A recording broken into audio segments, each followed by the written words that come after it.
All right, let's bring in media consultant Burke Allen of Allen Media Strategies for more on the drama surrounding this highly publicized trial. Thank you very much for joining us. You bet, Wisdom. Now, as Phil King mentioned in that report, things got a little heated outside the courtroom. This is fascinating because this is a case where you have people getting tickets, stations that are airing this from 9 to 5. This is amazing. What is the big deal? What's the fascination the public has with this particular trial? Well, Wisdom, I mean, how can you not be fascinated by this thing? And if you're a mom or a dad or a grandparent, your heart just has to go out for this little girl. It's now becoming a circus, and you mentioned in Orlando, you know, these 200 people are trying to rush into the courtroom today.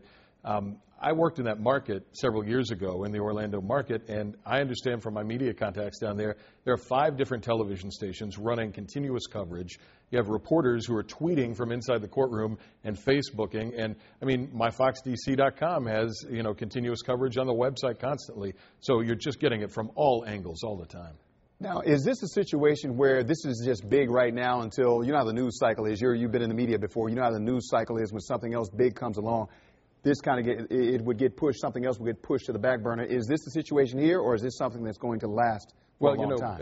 Wisdom, we teach our clients whenever they go on TV or on the radio that the 2 things that people are most interested in are stories that deal with heartstrings and purse strings, and this just tugs at the heartstrings of Americans. So I think that you'll continue to see a lot of interest in this, and especially, I think if Casey Anthony takes the stand, you'll see interest really skyrocket. Now, the details that are coming out in this are also amazing. You just heard one of the people in the courtroom talking about the dog chewing on the bones and then that type of thing.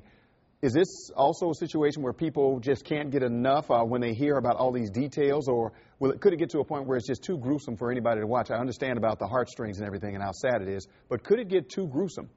Well, you know, there's the old adage that people slow down to look at the car accident. There will be a certain percentage of people who I think are going to continue to pay close attention. But I'll have to tell you, Casey Anthony was retching supposedly in the courtroom yesterday.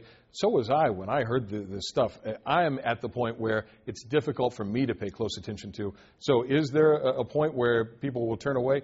Absolutely. I do think that a lot of folks in the media are trying to gin this up to sort of an O.J. Simpson level event. I don't think we're quite there yet, though. Last question, just a couple of seconds in your answer. You mentioned O.J. Simpson. A lot of people involved in that particular trial and case live on in infamy, good or bad. Is that going to be the case here, you think? Guarantee it. I think that you'll see books come out of this from the key players. I think you'll see lots of media appearances, maybe some people doing what you and I do on camera at the conclusion of this trial. All right, Burke Allen of Allen Media Strategies. Thank you very much for coming in and talking with us today. You're welcome, Wisdom.